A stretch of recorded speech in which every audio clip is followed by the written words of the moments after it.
अस्सलाम वालेकुम friends, welcome to my YouTube channel इसाक बिल्गी फॉर जी के। पिछले वाले वीडियो में हम लोग बंगाल के governor governor general of Bengal viceroys के बारे में पढ़े थे। थोड़े वाइसरायज के बारे में डिटेल बात किए थे, लेकिन आज के वीडियो के अंदर उसको हम कंटिन्यू करेंगे। अगर आप हमारे चैनल पे नए हैं, सब्सक्राइब करके बेल आइकन क्लिक करें ताकि आप हमारे वीडियो की सूचना आप तक पहुंच सके। ठीक है, तो वीडियो को एंड तक देखें ताकि आपको सब कुछ इन्फॉर्मेशन पता चले। तो लाइक करें, अपने फ्रेंड्स को भी शेयर करें। चलिए हम आज का वीडियो आगे बनाते हैं। तो लॉर्ड मेयो के बारे में हम क्या इंपॉर्टेंट पॉइंट्स याद रखना है। लॉर्ड मेयो वो एक वाइसराय है जो हिंदुस्तान के अंदर जिसकी कब्र है, हिंदुस्तान के अंडमान निकोबार में जिसकी कब्र है, वहां पे उसके बारे में हम बात करेंगे। क्या एग्जाम में पूछेगा। पहला point, he was the first viceroy who started the census in India. Hindustan में मर्दमशुमारी को स्टार्ट करने वाला इंसान अगर कोई है तो वो लॉर्ड मेयो है। सर, मर्दमशुमारी क्या है? जनगणति जिसको हमें बोलते हैं, या तो जनगणना जिसको बोलते हैं, उस जनगणना को स्टार्ट करने वाला इंसान ये है। इस जनगणना के ऑफिसर कौन रहते हैं? डब्ल्यू हंटर इस सेंसस के प्रेसिडेंट रहते हैं, इस सेंसस के ऑफिसर रहते हैं। तो जब लॉर्ड मेयो अंडमान निकोबार के जो सेलुलर जेल है, उस सेलुलर जेल का जो मुआयना करने जाते हैं, जब एग्जामाइन करने जाते हैं वो कितना अच्छा है कैसा है, उसको जब एग्जामाइन करने जाती हैं तो वहां पे एक अफगान सेनानी, अफगान एक मिलिट्री मैन शेर अली इसको क्या करते हैं, खत्म कर दें। तो इसी तरह वहां पे अंडमान निकोबार में इनकी कब्र नजर आती है। ये पहले वाइसराय हैं जिनकी कब्र अंडमान निकोबार में है, और ये पहले वाइसराय हैं जो अधिकार में रहते हुए, जो पावर में रहते हुए, जो हुकूमत में रहते हुए मर जाते हैं। तो ये लॉर्ड मेयो की ये इंपॉर्टेंस है। उसके बाद में आते हैं लॉर्ड लिटन। एक थोड़ा उल्टी खोपड़ी का इंसान था, हिंदुस्तानियों की आज़ादी को छीनने की कोशिश करते। क्यों इसको उल्टी खोपड़ी वाला इंसान कहा जाता है? इन्हें क्या करते हैं, रॉयल टाइटल एक्ट लगा दो इन द ईयर 1876। सिर्फ रॉयल टाइटल एक्ट क्या है? तो हिंदुस्तान के जितने भी अवाम है वो इंग्लिस्तान के अवाम है। इसके कहने से, ये एक्ट के कहने से, हिंदुस्तान के जितने भी बादशाह हैं वो इंग्लिस्तान के क्वीन के अंडर में काम कर रहे हैं। ये रॉयल टाइटल एक्ट लगाते। नेक्स्ट, सबसे बुरा काम इन्हें क्या करते हैं, आईसीएस जो एग्जाम थे, इंडियन सिविल सर्विसेज की जो एग्जाम थे, इस एग्जाम की जो एज थी वो पहले 21 थी, उसको घटा कर क्या करते 21 से 19 कर दे। तो 19 ईयर की एज में कौन से आईसीएस की एग्जाम पास करेंगे भाई हम लोग? फिर भी हमने पास किया था। सत्येंद्र नाथ टैगोर वो पहले इंसान है जो आईसीएस एग्जाम पास कर दें। ठीक है, 1864 में उन्होंने पास कर दें आईसीएस एग्जाम पहली बार तो हिंदुस्तान में। लेकिन इन्हें आईसीएस की एग्जाम की जो डेट है उसको कम ही करते उसकी क्वालिफिकेशन एज को। इतने कम उम्र में 19 ओवर में कौन? तो ये एक चाल रहती है हिंदुस्तानियों को कमजोर करने की। दूसरा चीज, vernacular press act. Vernacular press act, domestic press act बोल को भी याद हो, हिंदुस्तान के अखबारों को बंद करने वाला एक्ट। हिंदुस्तान के अखबारों को, हिंदुस्तान की जो भी लैंग्वेज में अखबार निकालो, उस अखबार को गलत साबित किया जाएगा, उस अखबार को बंद किया जाएगा। ये काम कौन करते? लॉर्ड लिट्टन करते। कौन करते? Lord Lytton. ये डोमेस्टिक प्रेस एक्ट, याद रखो, वर्नाकुलर प्रेस एक्ट भी हमें इसे बोलते। तो आगे चल के फिर एक अच्छा सा गवर्नर आते जिसको हमें लॉर्ड रिपन कहा जाते। लॉर्ड रिपन की एक तारीफ भी है। क्या लॉर्ड रिपन की एक तारीफ है? He was the friendly viceroy of the India. India का एक फ्रेंडली वाइसराय है, दोस्ती वाला एक वाइसराय था। अच्छे काम करके जाते इंडियंस के लिए। क्या क्या पहला काम करते? इंडस्ट्रियल एक्ट लाते, सनती एक्ट, इंडस्ट्रियल एक्ट। तो इंडस्ट्रियल एक्ट क्या है? कौन सी चीजें इंडस्ट्री में बनाना है, कितने लोगों को काम में लगाना है, कितने लोगों को कितने घंटे काम कराना है, ये एक पॉलिसी बनाते हैं। साल के जितने भी बच्चे हैं, या तो 7 साल के जितने भी अंदर, 7 साल के जितने भी अंदर बच्चे हैं, इन बच्चों को इंडस्ट्री में काम कराने नहीं दिया जाएगा। इनको काम कराने नहीं दिया जाए मतलब चाइल्ड लेबर नहीं करना है। क्या नहीं करना है? चाइल्ड लेबर नहीं करना है। किसका कहना है ये? लॉर्ड रिपन का कहना। और 1 महीने में 4 दिन हॉलीडे रहेंगे, इसका कहना होता। तो नेक्स्ट इसने क्या किया? तो मैसूर का जो स्टेट 1831 में विलियम बेंटिंक छीन लिया था, उसको वापस मैसूर के लोगों को दे दे। ले साहब, तुम रूल करने के काबिल हो, तुम रूल कर सकते हैं आज से। ठीक में वापस क्या है, पुनर्दान बोलते हैं हमें उसे। पुनर्दान मतलब वापस लौटाते मैसूर का जो रियासत था वडियर्स को। तो मैसूर के वडियर्स को जब लौटाते रहते हैं, उस टाइम में कौन मैसूर के वडियार रहते हैं? चामराजा 10। तो चांद राजा दहम उस टाइम के रूल करने वाले इंसान रहते हैं। तो 1881 के अंदर उनको वापस किया जाता है। नेक्स्ट 1881 में ही जो लॉर्ड मेयो सेंसस स्टार्ट किया था, मर्दमशुमारी स्टार्ट किया था, वो मर्दमशुमारी को हर 10 साल के बाद में, मतलब हर 10 ईयर्स को, हर 10 साल में जो जनगणना होती है हमारी, हर 10 साल में जो सेंसस होते हैं, उस सेंसस को कंटिन्यू किया जाता 10 साल तक। 10 साल में एक बार करना बोल को सिस्टमेटिकली इन्हें स्टार्ट कर दो। उसका होने के बाद में जो वर्नाकुलर प्रेस एक्ट जो लॉर्ड लिटन ने लाया था, इसने कैंसिल किया वर्नाकुलर प्रेस एक्ट। नेक्स्ट एक पॉइंट याद रखो, बहुत इंपॉर्टेंट वाला पॉइंट है। कौन सा? 1882 का self government act. Self government मतलब लोकल सेल्फ गवर्नमेंट। तो इलाकाई जो इंतजामिया है, तो ग्राम पंचायत, तालुका पंचायत, ये जो पंचायत वाला सिस्टम है या तो म्युनिसिपैलिटी वाला सिस्टम है, इसको हमें क्या बोलते हैं? Local self government. Local self government को पहली बार इंडिया में लाने वाला इंसान कौन है? लॉर्ड रिपन है। Lord Ripon local self government ला दे। तो लोकल सेल्फ गवर्नमेंट समझ में आया कि नहीं आया? तो लोकल सेल्फ गवर्नमेंट इतना क्यों इससे स्ट्रेस करके बोल रहा हूं, he known as the father of the local self government in India. Hindustan के अंदर लोकल सेल्फ गवर्नमेंट, इलाकाई इंतजामिया का बाबा आदम किसको कहा जाते? वो लॉर्ड रिपन को कहा जाते। नेक्स्ट वन, इल्बर्ट बिल लाते ने। कौन सा bill? Ilbert bill. Ilbert bill बोले तो क्या? हिंदुस्तानियों को भी पार्टिसिपेट करके काम करना है, और हिंदुस्तानियों को वो हक है, जो यूरोपियन ऑफिसर गलत करेंगे तो उस यूरोपियन ऑफिसर को हमें क्या कर सकते हैं? सुधार सकते हैं, उसको करेक्शन कर सकते हैं, उसकी गलती पकड़ सकते हैं। वो क्या है? इल्बर्ट बिल है, जो लॉर्ड रिपन ने लाई थी। इल्बर्ट बिल बाल के बाद में क्या करते हैं? जो आईसीएस की एग्जाम की डेट रिड्यूस किया था लॉर्ड लिटन, उस आईसीएस की एग्जाम की डेट फिर क्या करते? फिर उसकी क्वालिफिकेशन की एज क्या करते? 19 ईयर से लेके क्या आगे बढ़ाते? 21 ईयर को। इसी तरह एजुकेशन के अंदर सुधार लाने के लिए, तालीम के अंदर सुधार लाने के लिए 1882 के अंदर हंटर कमीशन को अपॉइंट किया जाता है। हंटर कमीशन को इसने बनाया, हंटर कमीशन को इसने नाफिज किया। तो आगे चल के देखो, लॉर्ड डफरिन, इसका बहुत इंटरेस्टिंग कॉन्सेप्ट है। लॉर्ड डफरिन के जमाने में हमारे इंडियंस बहुत होशियार हो जाते हैं। होशियार होकर क्या कर दो? 1885 के अंदर इंडियन नेशनल कांग्रेस को स्टार्ट कर दो। इंडियन नेशनल कांग्रेस को स्टार्ट करने के लिए किसका सहारा लेते? ए.ओ. ह्यूम का। ये ए.ओ. ह्यूम क्या था? इन्हें एक रिटायर्ड आईसीएस ऑफिसर था, रिटायर्ड ब्रिटिश आईसीएस ऑफिसर था। सर उसे ही क्यों लेते? एक राज की बात है, उसे क्यों लेते?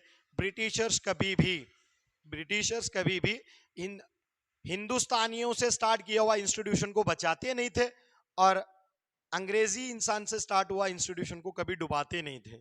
इसलिए इंडियन ने इस बार कुछ नया रास्ता खेला। किसको सामने किया? ए.ओ. ह्यूम को प्रेसिडेंट बनाया गया इंडियन नेशनल कांग्रेस का, और पीछे खेल खेलते थे कौन? इंडियंस, मॉडरेट्स, रेडिकल्स जो भी थे, वो पीछे बैठ के गेम खेलते थे। तो इंडियंस को क्या समझे? डोंट मेस विथ इंडियंस, हिंदुस्तानियों से गलत बर्ताव मत करो, वरना ऐसा मारेंगे कि तुम सोच भी नहीं पाओगे। तो वो चीज क्या है, यहाँ पे हमारे इंडियंस के जो फ्रीडम फाइटर्स है वो करके दिखाए। तो लॉर्ड डफरिन को क्या करते हैं? 1885 के अंदर ए.ओ. ह्यूम की परमिशन लेके इंडियन नेशनल कांग्रेस बना दे। लॉर्ड डफरिन भी खुश हो जाते। तो दूसरा, जब इंडियन नेशनल कांग्रेस का जब कॉन्फ्रेंस चलते रहते, उनको एक डिनर अरेंज करते, आओ सब इंडियन नेशनल कांग्रेस वाले, तो तुमको परमिशन मैंने ही दिया है, तो तुमको खाना भी खिला के भी जाऊंगा। तो मतलब 1882 के अंदर या 1886 के अंदर second the Indian National Congress का जो सेशन होते हैं, हर साल होते रहते, वो वाला कॉन्सेप्ट। नेक्स्ट है गोल्डन जुबली मनाया जाते हैं विक्टोरिया क्वीन का 1887 के अंदर। नेक्स्ट ले लो लॉर्ड कर्जन। ये लॉर्ड कर्जन इतना खतरनाक इंसान था, एक अडॉल्फ हिटलर रहे जैसा है, तो इसीलिए आगे तारीफ है इसकी। क्यों? इंग्लिश रेस बहुत, इंग्लिश की जो जात है वो पूरी दुनिया में बहुत सुप्रीम है, बहुत आला है। तो इसी तरह 1904 के अंदर इंडियन आर्कियोलॉजिकल डिपार्टमेंट को स्टार्ट कर दे। इंडिया का जो आर्कियोलॉजिकल डिपार्टमेंट है वो इसने ही स्टार्ट किया कलकत्ता से। उसके बाद में इंतजामिया का वजह बता के, एडमिनिस्ट्रेटिव पर्पस बता के, एडमिनिस्ट्रेटिव का एम बता के इन्हें क्या करते हैं, बंगाल को दो हिस्सों में तकसीम करते हैं। ईस्ट बंगाल, एक है वेस्ट बंगाल। वेस्ट बंगाल में मुस्लिम ज्यादा रहते हैं, ईस्ट बंगाल में हिंदू ज्यादा रहते हैं। तो डिवाइड एंड रूल पॉलिसी को लाने के लिए बंगाल को डिवाइड कर दो। तो और लोगों को क्या बोलते हैं, बंगाल सबसे बड़ा स्टेट है, उसको रूल करने हमको आसानी नहीं होती, हम क्या करेंगे, उसको दो पार्ट करके रूल करेंगे, ईस्ट बंगाल और वेस्ट बंगाल। कितना हरामी था, ईस्ट बंगाल और वेस्ट बंगाल बना दो। तो ये इंसान ऐसा करते, इसीलिए क्या करते गोपाल कृष्ण गोखले। तो गोपाल कृष्ण गोखले क्या करते, मॉडरेट के लीडर रहते, तो उन्होंने गालियां देते हैं उसे, क्या बोलते हैं, इन्हें औरंगजेब है, तो जुल्म करते लोगों के ऊपर। He was the Aurangzeb of the British, ब्रिटिशों का औरंगजेब इसको कहा जाता है। उसके बाद में आते लॉर्ड मिंटो। तो मिंटो के बारे में तो पहले ही पढ़े थे। ये जो लॉर्ड मिंटो है, इन्हें सेकंड है, इन्हें किसका बेटा है, पहले लॉर्ड मिंटो जो वाइसराय था उसका बेटा था।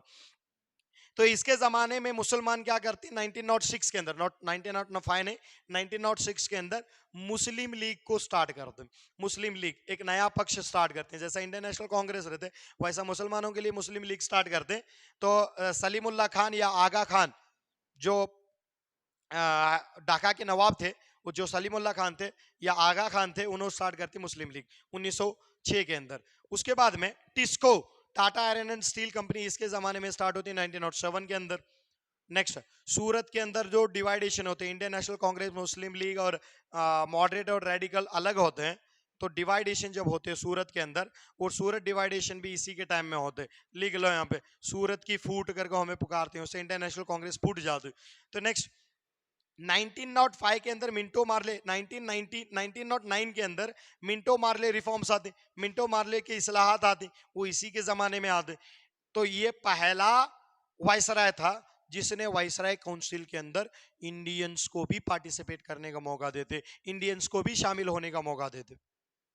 तो पहला इंडियन कौन है सर इनके वाइसराय कमीशन में पार्टिसिपेट करने वाला, सत्येंद्र नाथ कुमार सिन्हा। सत्येंद्र कुमार सिन्हा करने वाले पहले वो इंसान है जो वाइसराय की कमेटी के काउंसिल के मेंबर बन के काम करते हैं। ठीक है। Lord Hardinge second. तो लॉर्ड हार्डिंज सेकंड के बारे में हमने को क्या इंपॉर्टेंट पॉइंट याद रखना है, तो ये लॉर्ड हार्डिंज सेकंड ये हार्डिंज फर्स्ट के बेटे थे। तो हार्डिंज फर्स्ट कौन थे, तो हार्डिंज फर्स्ट जो पहली बार संडे को हॉलीडे अनाउंस किए थे, उनके बेटे थे, उनका उसका बेटे थे। ठीक है। Next, second one, cancellation of the Bengal division. जिस बंगाल को एडमिनिस्ट्रेशन के नाम पे, इंतजामिया के नाम पे लॉर्ड कर्जन डिवाइड कर रहे थे, वहां पे यहाँ पे बंगाल को अब जो डिवीजन था उसको कैंसिल करके पहले वाला बंगाल बनाया जाता। नहीं, अब हम कैंसिल नहीं, हम डिवाइड नहीं करेंगे इंसान। तो उस टाइम में इंग्लैंड के किंग कौन थे, जॉर्ज फिफ्थ। तो जॉर्ज फिफ्थ इनको एक परमिशन दे के भेजे थे हार्डिंज सेकंड को, जाना है हिंदुस्तान को। तो हिंदुस्तान को कब आते हैं, 1910 को। और वहां पे 1911 के अंदर बंगाल को कैंसिल, बंगाल का जो डिवीजन है उसको कैंसिल करना है। तो next, second point, he transfer the capital from Calcutta to Delhi. तो ये भी पॉइंट इंपॉर्टेंट है, बहुत बार एग्जाम में पूछे। देखो कौन सा इंसान अपने हमारे जो हिंदुस्तान का कैपिटल है वो कलकत्ता से दिल्ली को भेजा था।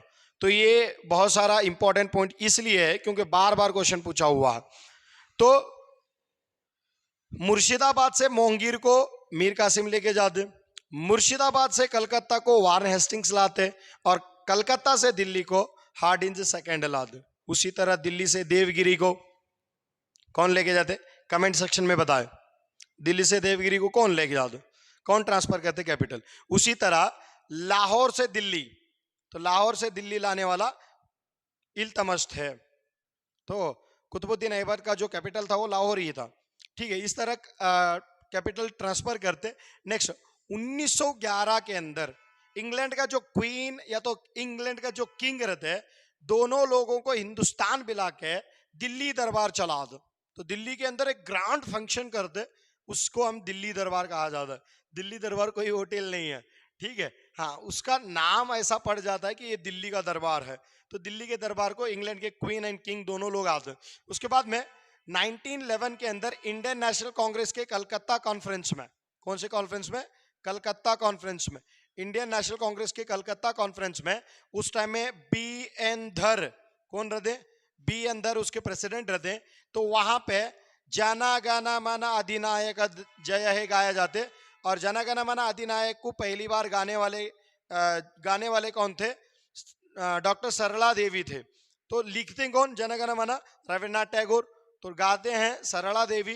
तो उनके 1911 के Indian National Congress Calcutta Congress session में बीएन दर की जो लीडरशिप रहती, या तो उन्होंने वहां पे प्रेसिडेंट रहती उस सेशन के, तो उस टाइम में कौन थे? वाइसराय हॉर्डिंज सेकंड थे। नेक्स्ट, इसी हॉर्डिंज सेकंड को चांदनी चौक के अंदर बॉम्ब फेंक के मारने की कोशिश किया जाता, लेकिन हॉर्डिंज सेकंड बच जाते। मारने वाले इंसान कौन थे? हमारे क्रांतिकारी या तो हमारे एक रेवोल्यूशनरी थे जिनका नाम है रास बिहारी बोस। तो राज बिहारी बोस ये काम करने जाते लेकिन उन्हें बच जाते।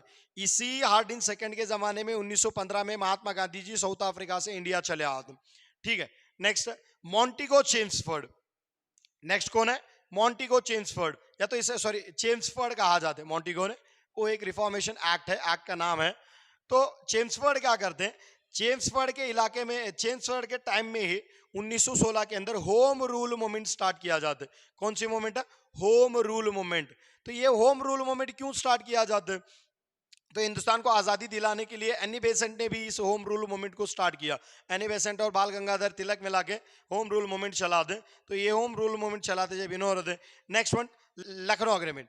जो लखनऊ अग्रीमेंट में ऐसा क्या होता है? तो 1916 के अंदर जो 1907 में, मैं तुमने पहले भी बताया था, 1907 में Surat session of Indian National Congress में मॉडरेट, रेडिकल्स, मुस्लिम लीग और इंडियन नेशनल कांग्रेस सब अलग अलग होकर छोड़ दे। वहां पे फूट पड़ती। इस फूट को मिटा के वापस एकजुट करने के लिए बाल गंगाधर तिलक और एनी बेसेंट दोनों ट्राई करते। ट्राई करके 1916 के लखनऊ कॉन्फ्रेंस के अंदर, कौन से कॉन्फ्रेंस में? लखनऊ कॉन्फ्रेंस के अंदर मुस्लिम लीग और इंडियन नेशनल कांग्रेस को ज्वाइंट करने का काम करते हैं। नेक्स्ट, उसी तरह गांधी के जो इनिशियल सत्याग्रह थे, चंपारण सत्याग्रह इनके जमाने में चला, खेड़ा सत्याग्रह इनके जमाने में चला, अहमदाबाद मिल वर्कर्स प्रोटेस्ट इनके जमाने में चला। किनके? चेम्सफोर्ड के जमाने में। तो इसी चेम्सफोर्ड के जमाने के अंदर वर्ल्ड वॉर जो फर्स्ट था वो भी एंड हुआ। वर्ल्ड वॉर फर्स्ट क्या हुआ? एंड हुआ इसके जमाने में। ठीक है, ये है चेम्सफोर्ड के बारे में। अब चलो लॉर्ड रीडिंग के बारे में क्या इंपॉर्टेंट है। तो लॉर्ड रीडिंग के अंदर, हाँ, और अब एक चीज, सॉरी, लॉर्ड चेम्सफोर्ड के बारे में और कुछ चीजें हैं। क्या है? ये 1919 में रौलत एक्ट लाते हैं। रौलत एक्ट बोले तो क्या? इंडियंस को बिना परमिशन के जेल में डाल सकते हैं और इंडियंस मीटिंग नहीं बना सकते। बहुत सारे ऐसे रिस्ट्रिक्शन डाल के एक कानून लाते हैं। इसकी वजह से जलियांवाला बाग होते, इसकी वजह से खिलाफत मूवमेंट होते, इसकी वजह से नॉन कोऑपरेशन मूवमेंट होते, जिसे हमें अदम ताउन तहरीक पुकार दें। ठीक है, तो इसी तरह इन्हें वो उतना करने के बाद में 1919 के अंदर एक एक्ट आते, 1919 इंडियन काउंसिल एक्ट आते, इंडियन गवर्नमेंट एक्ट। इस एक्ट को मॉन्टिगो चेम्सफोर्ड एक्ट भी कहा जाता है। क्लियर हो पॉइंट? हाँ, आईसीएस को यहाँ पे सबसे इंपॉर्टेंट पॉइंट क्या है? आईसीएस के जो एग्जाम थे अभी तक वो इंग्लैंड में अलग टाइम पे चलते थे और हिंदुस्तान में अलग टाइम पे चलते थे। तो ये लॉर्ड चेम्सफोर्ड क्या करते हैं? उसे हिंदुस्तान और इंडिया दोनों में भी एक ही time, at a time exam चलाने की परमिशन दे दे। ठीक है, चलो Lord Reading. Lord Reading, in the time of the Lord Reading, the Prince of Wales, England का जो प्रिंस है, प्रिंस ऑफ वेल्स, उन्हें 1921 में हिंदुस्तान को आने की कोशिश कर दो। इसी नॉन कोऑपरेशन मूवमेंट में प्रिंस ऑफ वेल्स को जब आते थे, प्रिंस ऑफ वेल्स को, प्रिंस ऑफ वेल्स का इनकार करना, प्रिंस ऑफ वेल्स को अपोज करना, उसको ठुकराना, ये हमारे नॉन कोऑपरेशन मूवमेंट या आदम ताउन तहरीक का एक पार्ट था। प्रिंस ऑफ वेल्स इसके जमाने में थे, लॉर्ड रीडिंग के जमाने में। उसी तरह चौरी चौरा का जो इंसिडेंट है 1922 में, सर क्या हुआ चौरी चौरा के अंदर? तो नॉन कोऑपरेशन मूवमेंट के अंदर 3000 लोग गोरखपुर डिस्ट्रिक्ट के चौरी चौरा के पुलिस स्टेशन के सामने, तो उसके सामने जब उन्होंने तहरीक कर रहे थे, प्रोटेस्ट कर रहे थे, वहां के पुलिसमैन उनको मारते। मारने के बाद में पूरी भीड़ पुलिसों को मारने के लिए पीट लग उसके पीछे चला जाती। तो पीछे जाने के बाद में सब पुलिस 22 पुलिस क्या करते हैं? वो पुलिस स्टेशन के अंदर जाके बैठते हैं और ताला लगाते हैं। तो वहां पे सब लोग उसे क्या करते हैं? पूरे पुलिस स्टेशन को ही आग लगाया जाता। तो 22 जो पुलिस थे उनको जिंदा जलाया जाता। ठीक है, ये वाला concept. Swaraj party Lord reading के जमाने में बनी। तो स्वराज पार्टी कैसे बनी सर? तो नॉन कोऑपरेशन मूवमेंट, जो चौरी चौरा का इंसिडेंट हुआ, इससे दुखियों को महात्मा गांधी जी क्या करते हैं, नॉन कोऑपरेशन मूवमेंट को पीछे लेते, अदम ताउन तहरी को पीछे लेते। पीछे लेने के बाद में उन्होंने गांधी के साथ हम नहीं रहेंगे बोल को क्या करते हैं, एक नई पार्टी बनाती, स्वराज पार्टी। कौन? चित्तरंजन दास और मोतीलाल नेहरू। ठीक है, उसी तरह 1924 के अंदर बेलगावी के अंदर एक सेशन रखा जाता। तो बेलगावी के सेशन के चेयरमैन कौन थे? महात्मा गांधी जी। ये पहला इंडियन नेशनल कांग्रेस का सेशन है जो कर्नाटक में चला, और ये पहला इंडियन नेशनल कांग्रेस है जिसकी सदारत, जिसकी प्रेसिडेंटशिप गांधी जी के पास थे, और इसके बाद में कभी नहीं। तो यहां पे राम प्रसाद बिस्मिल, अशफाकुल्ला खान, ऐसे बहुत सारे रेवोल्यूशनरी के जो सब लोग मिला के राम प्रसाद बिस्मिल की लीडरशिप में काकोरी के अंदर एक रेल के ऊपर अटैक किया जाता, जिसके अंदर ब्रिटिश ऑफिसर्स जाते रहते अपना सामान लेके, तो उसको लूटने की कोशिश किया जाते। तो काकोरी रेल इंसिडेंट अभी भी हमें इसी काकोरी रेलवे इंसिडेंट्स के नाम से ही जानते हैं। उसके बाद आते हैं लॉर्ड इरविन। ये इंसान को याद रखो, बहुत एक डेंजरस पोजीशन में भी था, अच्छा इंसान भी था, हम बोल सकते हैं। क्या था? लॉर्ड इरविन के जमाने में ही साइमन कमीशन इंडिया को आती। साइमन कमीशन इंडिया को क्यों आती? क्योंकि जो 1919 का जो चेम्सफोर्ड एक्ट था, इसके बारे में स्टडी करने के लिए, इसके मुतालिक स्टडी करने के लिए they came to the India for the study purpose of the 1919 Act। 1919 Act को पढ़ने के लिए आए रहते, लेकिन इसमें कोई इंडियंस नहीं रहता। there is no Indian members in this council, so all Indians are opposites। सब इंडियंस इसको क्या करते हैं? अपोज कर दो, नहीं चाहिए तुम्हें आने की जरूरत नहीं है। तो पूरे जगह पे प्रोटेस्ट होते। प्रोटेस्ट होने के बाद में ब्रिटिश गवर्नमेंट क्या बोलते हैं, ऐसा हमारे कानून बनाने की जो कमेटी है उसको अपोज करेंगे। अगर तुम्हारे में हिम्मत है, अगर तुम्हारा कोई चैलेंज एक्सेप्ट करना है, तो हमको एक नया कानून बना के दिखाओ। तो हम भी इंडियंस है भाई, हम इंडियंस हैं, हम बना के दिखाएंगे। तो उस टाइम में गांधी जी ने क्या किया? मोतीलाल नेहरू की लीडरशिप में एक रिपोर्ट तैयार की, जो सबसे बड़ी रिपोर्ट थी। तो वो रिपोर्ट ब्रिटिशर्स बाद में इनकार दें। क्यों इनकार दें? तो उनको थोड़ी मिर्ची लगे थे, इंडियंस हम होशियार नहीं है समझे थे। इतने कहां से होशियार हुए साहब? इंडियंस एंशिएंट टाइम से ही होशियार है। इंडियंस के दिमाग में और इंडियंस के खून में नॉलेज है पहले से। इतना ही क्या, चैन इंडियन की वजह से हम कुछ गद्दारों की वजह से हम बदनाम होते। इंडियंस के नॉलेज के मुकाबले कोई भी नॉलेज नहीं रख सकता। ठीक है, नेक्स्ट यहां पे जो साइमन कमीशन आई थी, उस साइमन कमीशन को अपोज करते वक्त लाला लजपत राय लाठीचार्ज के अंदर मर जाते। तो लाठीचार्ज में उनके ऊपर जो गोली चले थे उसका नाम है सैंडरसन। एक ऑफिसर है जो मारो बोल को परमिशन दिए थे, सैंडरसन। वो ऑफिसर की बात सुन के स्काउट्स करने वाला पुलिस क्या करते हैं, लाला लजपत राय को मार दो। तो इस सैंडरसन से बदला लेने के लिए भगत सिंह और सुखदेव दोनों लोग क्या करते हैं, इसे गोली से मार दो। किसे? भगत सिंह, सुखदेव, ये दोनों लोग क्या करते हैं, सैंडरसन को गोली लेके मार दो। तो नेक्स्ट वन, तो इतना सारा हमारा जो नेहरू रिपोर्ट को इन्हें अपोज कर रहे हैं, तो हम इनके कानून नहीं मानेंगे, तो हम इनको अपोज करेंगे। तो इसीलिए बारडोली के अंदर एक सत्याग्रह किया जाते 1929 के अंदर, जो इरविन के जमाने में है। बारडोली के अंदर सत्याग्रह कौन करती? सरदार वल्लभ भाई पटेल। तो ये बारडोली का सत्याग्रह के लीडर उन्होंने लेने के बाद में महात्मा गांधी जी क्या नाम देते मालूम है? सरदार वल्लभ भाई पटेल को सरदार करने का नाम दे दो। ठीक है, सरदार तो असरदार है, तो ये वाला कॉन्सेप्ट। ठीक है, नेक्स्ट आगे 1919 के अंदर सब लोग ज्वाइंट हो। देखो हमारी नेहरू रिपोर्ट को ये लोग इनकार करें, तो हमें क्या करेंगे, सिविल डिसोबीडिएंट मूवमेंट स्टार्ट करेंगे। हम कानून तोड़ो तहरीक स्टार्ट करेंगे। वो कहां पे मिलती है? Lahore session of Indian National Congress में, जिसके प्रेसिडेंट क्या है? जवाहरलाल नेहरू रहता 1929 के अंदर। ठीक है, उसके बाद में सिविल डिसोबीडियंस मूवमेंट पूरे कानून तोड़ो तहरीक पूरे इंडिया में फैलती। नेक्स्ट उसी के एक पार्ट बन के दांडी मार्च होती। ठीक है, दांडी मार्च से पहले 11 डिमांड्स,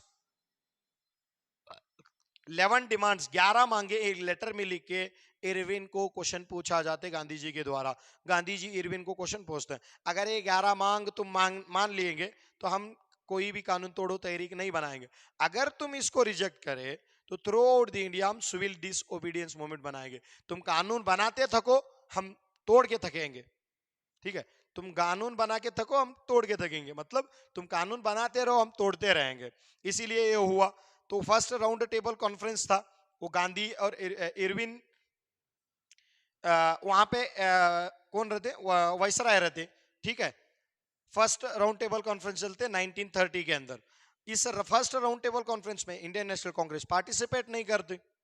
तो फर्स्ट राउंड टेबल कॉन्फ्रेंस में इंडियन नेशनल कांग्रेस पार्टिसिपेट नहीं करने की वजह से first round table conference fail हो जाती। तो उस बाद में क्यों नहीं पार्टिसिपेट करती, सभी लोग को दांडी मार्च के अंदर अरेस्ट करके जेल में रखा गया।